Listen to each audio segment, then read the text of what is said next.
aquilo que você acredita no teu consciente, você consegue articular em palavras. Amém? Porém, aquilo que você acredita no teu inconsciente, isso aparece nas tuas ações. Isso aparece nas tuas atitudes. E quando nós falamos uma coisa, porém as nossas atitudes dizem outra coisa, isso é um claro sinal de que nós estamos em conflito. E agora, claro, eu quero colocar aqui dentro dos parâmetros do propósito de Deus, do plano de Deus. Então, mais uma vez, aquilo que você consegue articular com as palavras, no sentido de que você acredita a nível de consciência, amém? Tudo bem. O problema é que quando inconscientemente você crê em algo diferente. Então isso não vai ser visto nas tuas palavras, mas vai ser visto no teu comportamento, vai ser visto nas tuas atitudes, vai ser visto nas tuas ações. Por isso que muitas pessoas dizem uma coisa, amém? E elas dizem com muita convicção, elas não estão mentindo. Porém lá no seu nível inconsciente elas acreditam em outra coisa e ela não tem consciência disso. Então as suas ações se tornam dissonantes em relação àquilo que ela diz. Você já viu isso acontecer com frequência na vida de algumas pessoas, amém? É comum nós vermos isso na vida das pessoas, e às vezes a pessoa ela não consegue perceber isso. Por quê? Porque se torna o ponto cego dela. Porque existe uma crença que está arraigada no nível de inconsciência. Então, eu não quero que você viva esse conflito, no que diz respeito ao propósito que Deus tem para a tua prosperidade. Em nome do Senhor Jesus, amém? Nós precisamos vencer isso em nome de Jesus. Então, hoje eu quero trazer aqui um pouquinho de contexto em relação ao conceito da economia do reino, uma vez mais, dentro daquilo que eu quero compartilhar com vocês aqui nessa noite. Eu tenho dito isso para vocês desde o primeiro momento. O único que deseja que você seja pobre é o diabo. Amém? O único que tem interesse na sua pobreza é o diabo. Na sexta-feira retrasada eu falei para vocês como Deus tem um interesse na sua prosperidade e que você seja bem-sucedido. Esse é o propósito do coração de Deus. Deus tem um interesse na tua prosperidade, Deus tem um interesse na sua fama. Amém? E às vezes a palavra fama no ambiente evangélico, né, no ambiente cristão, tem uma conotação pejorativa, negativa.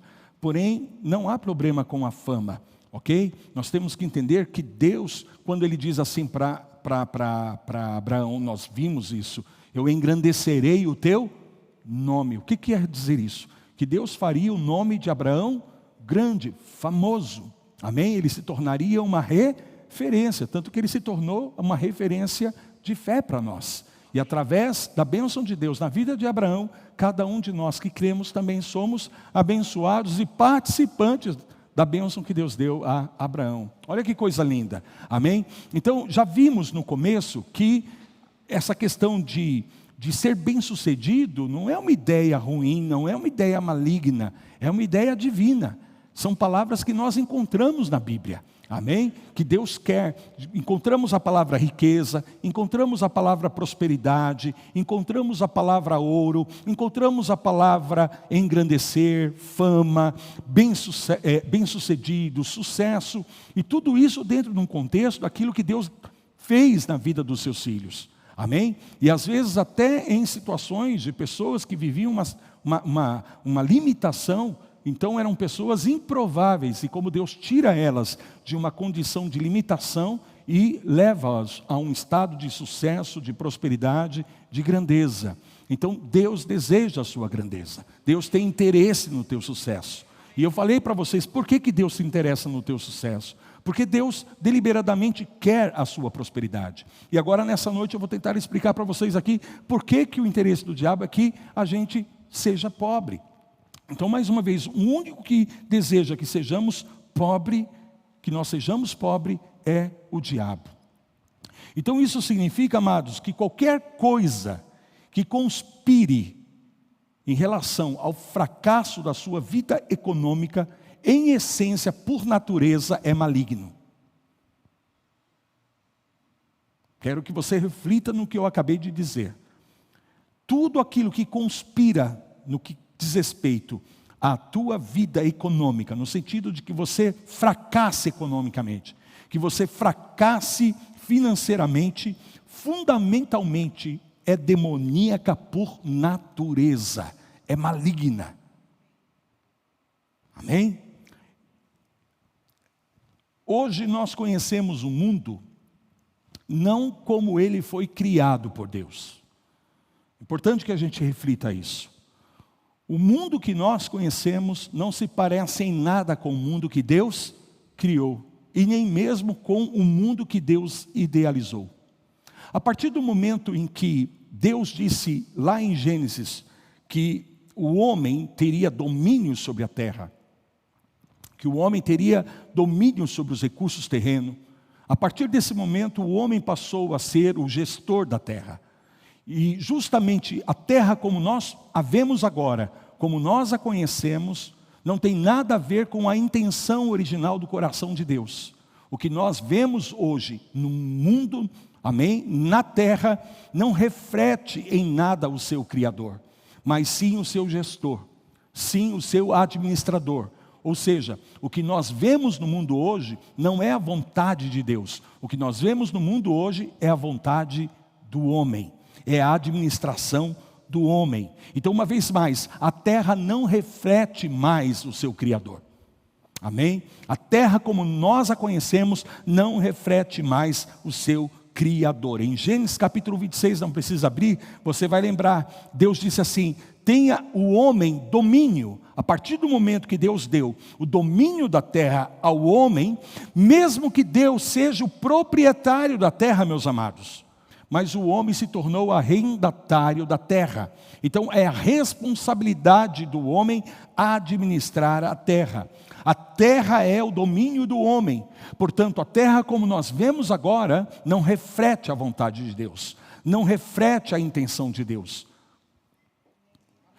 É importante que nós tenhamos isso muito claro, porque muita gente se questiona, se Deus é bom, se Deus ama as pessoas, se Deus ama o mundo, por que tanta coisa ruim acontecendo, tanta tristeza, tanta miséria, tanta pobreza? Amados, tudo isso é simplesmente um reflexo da vontade humana, não da vontade de Deus.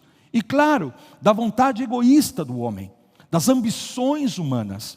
Então, a pobreza como nós vemos hoje, a pobreza agora eu falo num nível sistemático, amém? Porque a pobreza é sistemática sobre a face da terra. Então, todos os seus efeitos colaterais, todas as suas manifestações, na verdade não reflete o coração de Deus, reflete o coração do homem. É claro que não diz respeito à vontade das pessoas que estão em miséria. Não quer dizer que essa seja a vontade das pessoas que estão em pobreza, que estão em necessidades, que estão em miséria. Mas quando eu digo é a vontade do homem, é por conta das suas ambições, por conta do seu egoísmo, dos seus interesses. Então, Deus não tem absolutamente nada a ver com essa pobreza sistêmica. Amém? Então, ainda que a pessoa não queira isso na sua vida, mas em muitos lugares o que nós estamos vendo, os efeitos da pobreza, assim como a causa e os efeitos colaterais, tudo isso é por conta da administração do homem, é das mãos do homem, é o coração do homem, é a vontade do homem. Amém, gente? Então, primeira coisa que eu quero que você guarde aqui, primeiro, o seu sonho é o maior pesadelo do diabo. Amém? E quando eu estou falando do sonho, estou falando do sonho de grandeza. Eu estou falando aquele sonho que você traz dentro de si, de prosperar, de ter recursos. Amém? De não viver, limitações financeiras na sua vida. Então, todos nós temos um sonho nesse sentido. E esse sonho de prosperidade, de sucesso, seja em qual área for, eu quero ser bem sucedido no meu negócio, eu quero ser bem sucedido na minha família, eu quero ser bem sucedido na minha profissão, isso é um sonho que Deus plantou no teu coração. E Deus plantou esse sonho no teu coração por causa do propósito que Ele tem na sua vida. por causa do plano que Ele tem na sua vida. Ele te deu alguns sonhos, Ele plantou alguns sonhos no teu coração, que às vezes você acha que, veja bem, a religião quer que nós nos sintamos mal por conta de alguns sonhos. Mas eu estou aqui para te dizer, definitivamente, eu não sou essa pessoa que quer que você se sinta mal porque você traz sonhos de grandeza no seu coração. Porque eu cheguei a um entendimento que esses sonhos foram plantados por Deus no teu coração. Obrigado pelo teu amém. Vou dizer de novo, esses sonhos foram plantados por Deus no seu coração, principalmente por causa do propósito que Deus tem na sua vida e daquilo que Deus quer fazer através de você. Por isso Ele plantou sonhos de grandeza no seu coração.